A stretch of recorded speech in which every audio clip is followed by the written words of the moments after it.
Hai, nama gue Mr. Rabbit dan selamat datang di channel Jimat Misteri. Mulai dari penampakan di rumah sakit jiwa sampai ke penampakan yang membuat Twitter heboh. Berikut adalah 5 penampakan foto hantu asli yang paling seram. Bagian ke-1.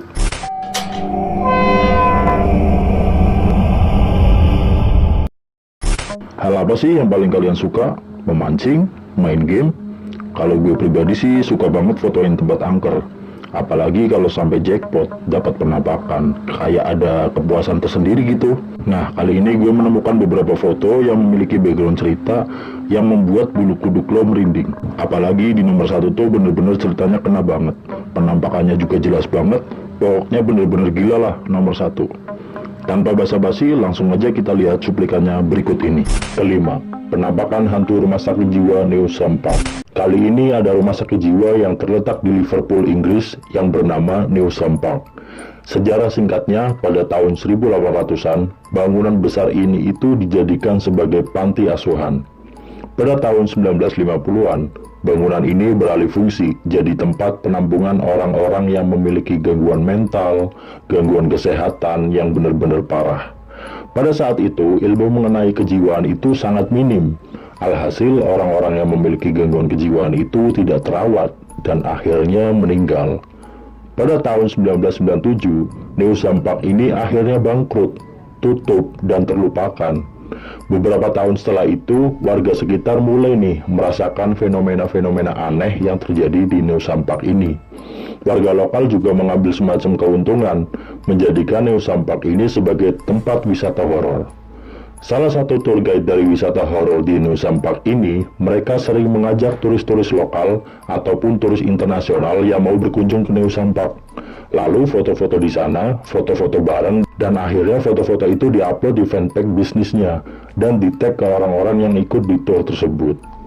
Hal ini sudah menjadi rutinitas dan ini menjadi bisnis yang cukup berkembang. Sampai suatu hari ketika si tour guide ini mau mengupload foto dan dia mau nge-tag orang-orang yang ikut tour guide di sesi tadi, dia ngelihat satu foto yang benar-benar aneh. Lebih tepatnya satu peserta yang ngeri banget. Lo perhatikan deh foto ini, ada yang aneh nggak? Lo bisa lihat di sini bahwa makhluk ini memiliki wajah yang beda sendiri. Orang-orang yang lain itu wajahnya kelihatan bercahaya, sedangkan orang ini tuh gelap transparan. Si tour guide ini ketika dia melihat foto penampakannya ini, dia juga nanya ke peserta-peserta tour guide sebelumnya, apakah lo kenal dengan orang ini? Ternyata gak ada yang kenal, dan gak ada orang sebenarnya di sana. Keempat, penampakan hantu TKP pembunuhan. Jadi ada seorang YouTuber yang bernama Hugo Blog yang sengaja mendatangi rumah kosong yang ada di pinggir jalan. Rumahnya ini tua, tapi terlupakan gitu. Padahal saat mereka masuk ke dalam, gue nggak tahu apa yang mereka omongin, karena mereka bukan berbicara menggunakan bahasa Inggris, walaupun mereka ada di US. Kayaknya sih bahasa Spanyol yang mereka gunakan. Cuman gue ngerasa bahwa mereka itu kayak agak-agak sedikit takut, terancam dari ekspresi dan nada bicaranya. Pas di dalam rumah, mereka nge-vlog menggunakan handphonenya. Seperti layarnya konten kreator misteri, mereka menyorot tempat yang udah berantakan, udah gelap, udah berjamur, bocor, dan lain-lain. Dan mereka pada saat nge-vlog itu biasa aja, mereka nggak ngelihat keanehan apapun. Ketika sesi uji nyali atau sesi eksplorasi mereka selesai, mereka melihat lagi foto-foto yang udah mereka ambil, dan ternyata ada satu foto di mana mereka kayaknya menangkap siluet seorang anak kecil. Nah, yang ini bakal lebih serem lagi nih.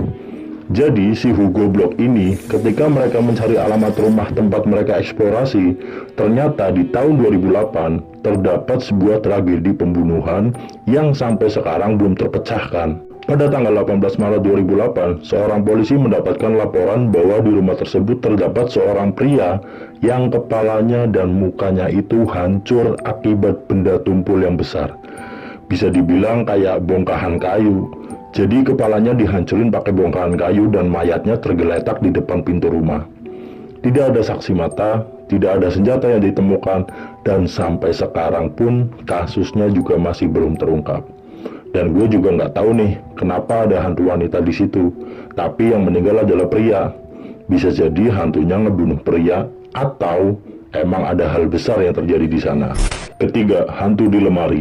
Pada tanggal 7 Desember 2007, sebuah akun YouTube bernama Serimi127 mengupload sebuah video yang isinya itu pintu lemarinya terbuka sendiri. Di sini kelihatan pada malam hari pintunya itu mendadak terbuka sendiri tanpa ada apapun. Mungkin bisa jadi video ini itu palsu, bisa direkayasa ulang.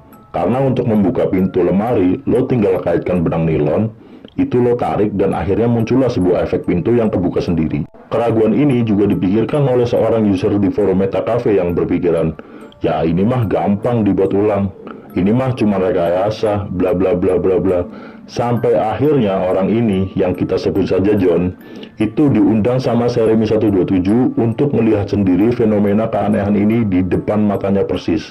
Jadi John ini tengah malam disuruh duduk ngeliatin pintu lemari, dan ya udah nunggu aja hal aneh yang terjadi. Setelah sekitar 30 menit, baru deh John melihat hal yang lebih aneh dari pintu lemari yang kebuka sendiri.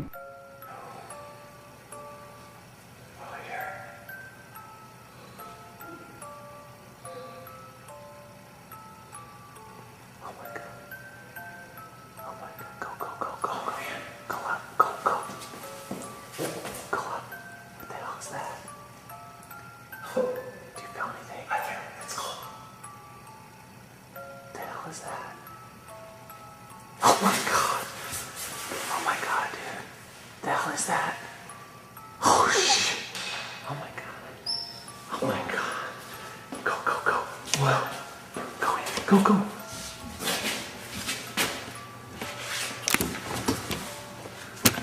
Dude! Look out! Look out! Look out!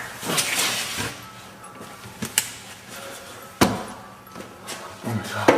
Mungkin ini pertanda bahwa lo seharusnya mengunci pintu lemari lo, karena kita nggak pengen kan ada yang keluar dari lemari lo. Kedua, hantu di kursi belakang. Pada tanggal 7 Maret 2012, akun YouTube bernama Mark Byers mengupload sebuah video yang berisi seorang ibu dan anaknya lagi nyetir mobil dan nyanyi-nyanyi gitu.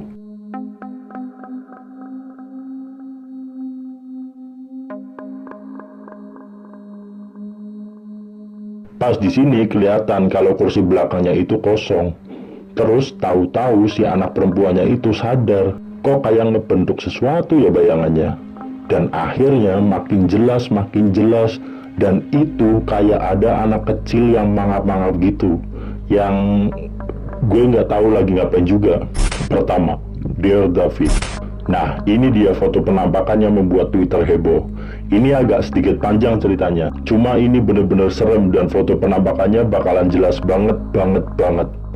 Cerita aslinya tuh panjang banget, dan ini gue jelasin di versi gue yang singkat, padat, dan jelas. Pada tanggal 7 Agustus, seorang netizen bernama Adam Ellis menuliskan di Twitternya bahwa dia sedang dihantui oleh seorang anak kecil di apartemen di tempat dia tinggal. Hantu anak kecil ini tadinya tuh menghantui mimpi-mimpinya Adam Ellis. Cuman makin kesini kayaknya hantu ini itu bisa masuk ke dunia nyata, ke dunia kita, dan makin jelas. Suatu hari pas Adam Ellis lagi tidur, pas mau bangun, tahu-tahu dia merasa nggak bisa gerakin tubuhnya. Bisa dibilang sih dia kayak sleep paralysis, atau bahasa Indonesianya, bahasa kampungnya itu ketindihan. Pas dia ketindihan, dia melihat kursi goyang warna hijau yang kecil itu bergerak sendiri. Dan di kursinya itu terdapat seorang anak kecil yang kepalanya penyok. Penampakan anak kecil ini diilustrasikan sama Adam Ellis seperti ini. Dan anak kecil ini perlahan berjalan menuju tempat tidurnya Adam Ellis. Dan pas udah mau deket, Adam Ellis langsung bangun dalam keadaan kaget dan semuanya normal. Beberapa hari kemudian, pas Adam lagi berkunjung ke perpustakaan, seorang wanita menghampiri dia dan berkata bahwa si Adam ini sedang dikunjungi oleh David. Dan wanita ini bilang, lo boleh menanyakan pertanyaan ke David sebanyak 2 kali. Tapi nanti yang ketiga, David bakalan ngebunuh lo. Adam bingung dan akhirnya pulang. Lalu beberapa minggu setelah itu, setelah kejadian ketemu dengan cewek yang gak jelas itu juga normal aja. Sampai satu hari, Adam akhirnya kembali lagi ketindihan. Dan di situ dia ketemu lagi dengan David. Di sini Adam bertanya kepada David, Dear David, kenapa kamu bisa meninggal? David pun menjawab, kecelakaan di suatu toko.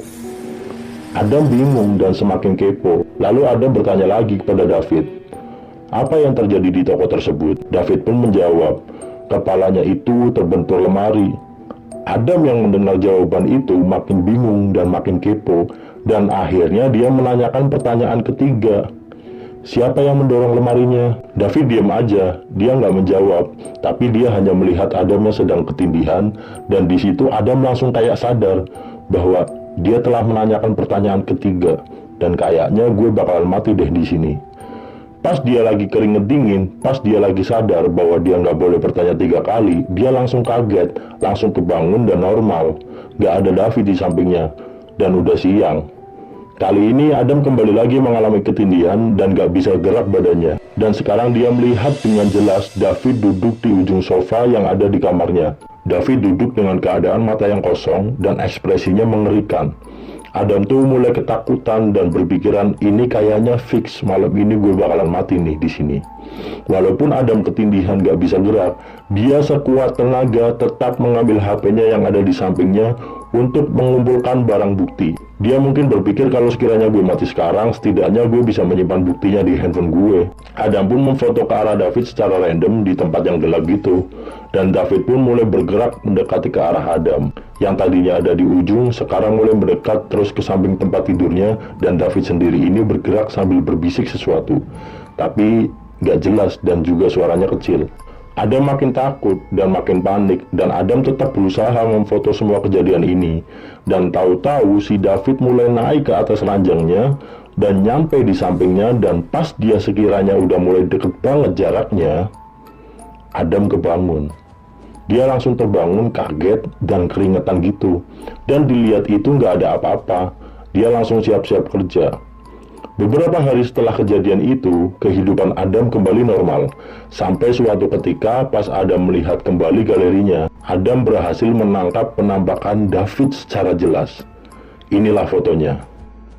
Kalau lo nggak kelihatan, coba deh naikin brightness atau kecerahan HP kalian. Dan di situ lo melihat bahwa ada foto anak kecil yang kepalanya penyok. Anak kecil yang kepalanya penyok ini persis sama dengan gambaran Adam ketika bertemu dengan David. Saran gue nih untuk kalian semua yang nonton, jangan tidur dalam gelap. Kalau sekiranya lo tidur dalam gelap, sesekali coba deh lo cek sekitar lo. Lo cek kamar lo menggunakan cahaya handphone, karena bisa jadi ada penampakan. Mungkin segitu dulu video kali ini. Kalau lo pengen melihat banyak video seram lagi, lo bisa subscribe dan nyalain lonceng notifikasinya. Kasih like kalau lo ngerasa video ini menghibur. Akhir kata, gue Mr. Rabbit, pamit undur diri, dan sampai jumpa di sajian malam Jumat lainnya.